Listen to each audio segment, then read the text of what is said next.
How's it going, you guys? Bringing you my first list of 2022, and what other deck to bring you with than Three Musketeers. This deck is really fun. It's my first draft, to be honest, so there's a lot of things I'm going to be changing within this list. But it's really good. Reminds me a lot of a security control mixed with Mega Zoo, so I find it very comforting in my hands, and it plays very well. This list is a little bit different compared to most other people's lists, but well, you'll see as we're going to be showing you throughout the list. So starting off, we are obviously playing 4 Impmon of the Mill, and then 4 Impmon of the Recycler. These cards you need to see in your hand ASAP, more so this in the early game and more so this in the late game. It's not the end of the world if you do have to involve him, if he's your only rookie in the raising starting in the game, but you prefer avoiding that as much as possible. That's why we're also playing a 4 of and a 4 of. Obviously, you play 4 of these because you really want to see that in your opening hand. And next, in the rookies, we're only playing 3 Soundbird. Honestly, only ever needed to see 2, to be completely fair. When I do see Soundbird, awesome. Evolve into Raising, next turn swinging, gaining an extra memory, which does come up a lot. Discarding the fact that you have to discard an option, which sometimes you discard the Happy Bullet Showers, the Schwarmers, the other cards that I play in this list as well. So this card is really good for what it does. The extra memory really helps, comes in clutch. And we're also playing 1 Ghazi. Pretty self-explanatory. There's a lot of memory boosts right now going on in the game that you kind of have to deal with. And this deck has to be as a slow pace kind of deck as possible, because if not, we're going to be outgrinded, outshined, outjessed, out wargrade, out everything basically. So you have to try to slow down as much as possible the game. But this is it for the rookie lineup. I know it's a lot smaller than normal, but that's just due to the fact that I find it a lot more useful that less rookies, honestly, the better. As long, I know that sounds a little bit counterintuitive, but you'll see further on within the list. Next, for the level 4s, we're only playing 3 Deputymon, and I know that sounds crazy too, but hear me out. I've only ever needed to see 1 or 2 for the milling purposes, obviously, to add. The evolving on top of it for 6 is pretty good, but other than that, never really needed to see more than 2 or 3, to be honest. 2 Vile, pretty self-explanatory. You need blockers sometimes when you're needing to do Nail Bone. They swing into security with Nail Bone, or you need to Nail Bone. Sometimes seeing a Vilemon in trash or in your hand is really good. Next, we're playing 2 Giganko Promotes. I've been going in and out, playing 1 to 2, 1 to 2 consistently, but so far 2 has been working perfectly fine. Might be cutting this out, honestly, to 1 to probably play a different card. Next, with the 1 Ogre, discard to pop a level 4 lower, pretty self-explanatory. And then the 1 Mechanori, pretty self-explanatory as well. Infinite blocker. If you can't see it early, it's cool. You're going to probably mill it and then Zword it out later in the game, which can be really cost-effective as well later. Next, for your level 6s, for Bill started, this is your prime time card. You don't see this card early in your hand, it's okay. It's not the end of the world. That's why you play 4 Impmons. And also different ways to get this card into your hand, as you will see also in the list, through Deputymon, through excuse me, through Zwording it if you have Zword in your hand, stuff like that. But it's your card that cheats out cards. 3 Gundramon. I know it seems a little weird knowing the fact that I don't play any level 5s to evolve him into, and the fact that I only play 3 Deputymons. But, like I said, this reminds me a lot of Mega Zoo, so the fact that I can hard play this card sometimes is not the end of the world. I've done it multiple times. People can never, for some reason, deal with it as effective as possible. The next turn, if this stays on board, then you're Zwording, you're Zword defeating, you're Millenniumoning, you're doing anything to basically eliminate the one thing that was going to cause you problems. So Gundramon hard playing is not the end of the world. Plus, a 4 cost to evolve. Not bad at all. 6 cost, obviously, because of that. But it's pretty good.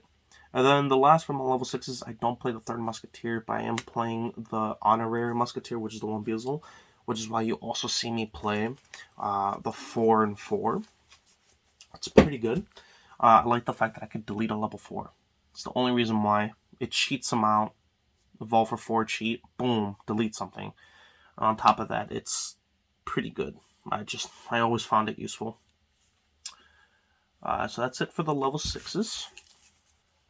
Level 7s, this is something that I'm also going to be working on a lot. So I am playing 2 Zord Defeat, 1 regular Zord, and 1 Millennium. Pretty small on the level 7s compared to most lists. I've seen a lot of lists play 6, 5 at a minimum, 6 at the max. I've never seen someone play 3 or 4. I think the top 16 at a core TCG event played 3 of these only, which I honestly do agree with 100% wholeheartedly. I think Zord is a lot stronger than I expected it to initially be compared to the Zord defeats. Don't get me wrong, Zord defeats are really good, especially if they swing into security. Really forces your opponent to play around the security a lot more than they already have with options. So the fact that seeing Zord defeat in security when it is there, it's pretty good. The deletion of a Digimon's really good. Deletion of a Tamer is also really good. Sometimes there are cards that you can't delete, aka Cranium, which is why you need the Millennium. But sometimes if you out-resource your opponent through just sheer force of will, through swinging, then majority of the time you should be fine through the Black Rowan Knights. But that is a card that you're going to be having trouble with, so keep that in mind. That is it for the level 7s and aka all Digimon. So now we're going to the options, obviously, and up to the Tamers. So starting off with the options, excuse me, is we're playing 3 Trump Swords. This card's insane. This card's really, really, really good. This is the card to say basically outside Abu. So you need this card. If you don't have this card to out Gabu Bond, then that's probably the reason why you're losing a lot more to it. Alongside with the 3 Fly Bullet, there was a time where I was playing 4-2, but honestly, you need to see Trump Sword a lot more than your security than you do for Fly Bullet. Dealing with level 7s is so important early on in the game, especially if they're Gabu Bonding you so early. Seeing this in security is a lot better, so seeing 3 and 3 is honestly pretty strong. And then next, for the other cards, we're playing a lot of 2-ofs. So we're playing 2 Schwarmer, 2 Happy Bullet, 2 Nailbone, and then the tech choice of today is 2 Kakaitis. This card is so insane. I fell in love with this card the moment I started playtesting it. So obviously they do different things, so let me just further explain to you, obviously in short terms. So first things first, Schwarmer, delete anything level 7 or lower. Pretty important. You need to clear up boards. This is probably one of the best deletions in the whole entire game besides Ultimate Flare and obviously Fist, but this card says level 7 or lower, or cost of 7 or lower, which is really, really good. Happy Bullet Showers, people don't play around this card enough, and I think they should. This card basically says delete anything with the same DP, which is super important, super important. There's times where you're playing against green, which is a really hard matchup, I noticed.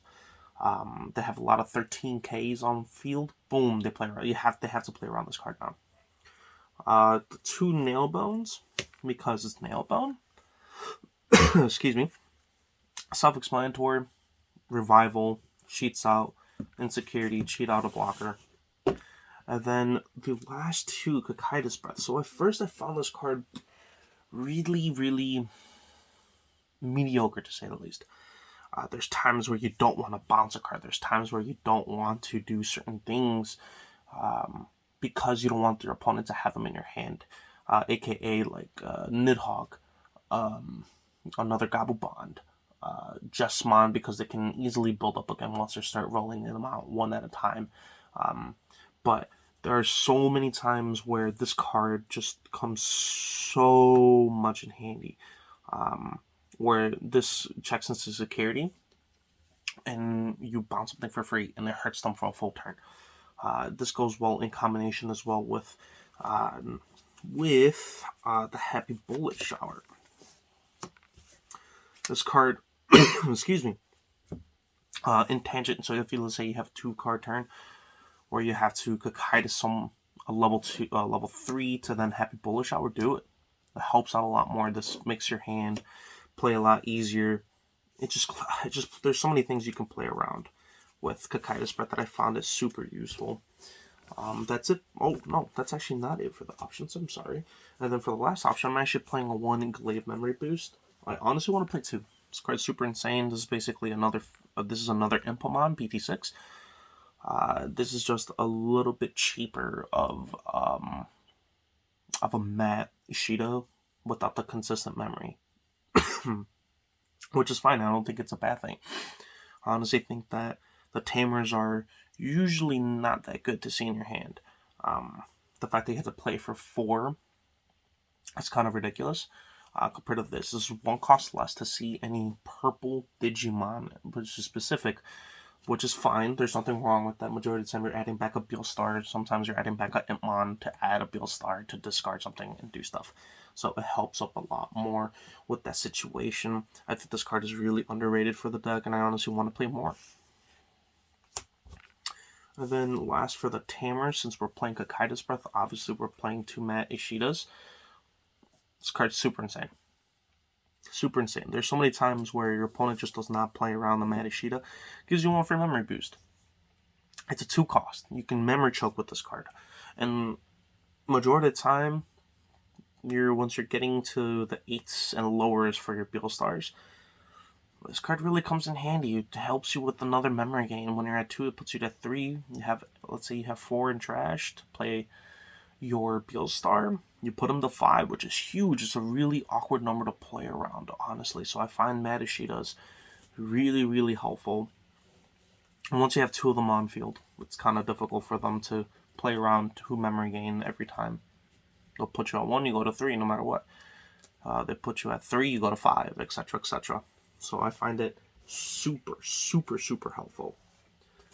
Then lastly, I forgot to show you the eggs. The eggs should be pretty self-explanatory. Obviously, you're playing the 4 Demimera. Self-explanatory, draw 1, discard 1. You need to discard cards. And then lastly, this is my egg of choice.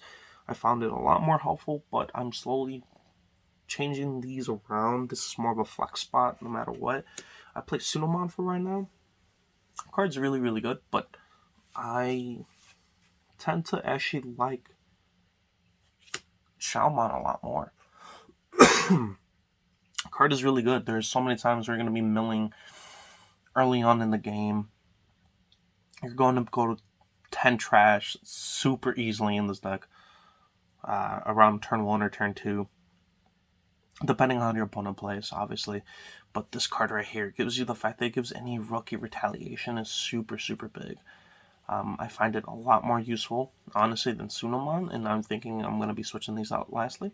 But then there's another card you can play as well, which is the starter deck Pagu. It says mill 2 on deletion. It's pretty good. I don't find it bad, but there's times where you're going to be milling so much that you don't want to be seeing certain cards in your trash early on in the game. So, but yeah, you guys, that is it for my list of Beelstar Control, in a sense, but aka 2 Musketeers, aka Security Control X Megazoo. Hope you guys really do enjoy it. This deck is really fun. Maybe you guys find something that is completely different that you guys enjoy for this list. If you do, please comment below what you guys think about this list overall, though. And hope you guys enjoy the rest of your day. Stay safe out there. And I'll see you guys next time. Peace.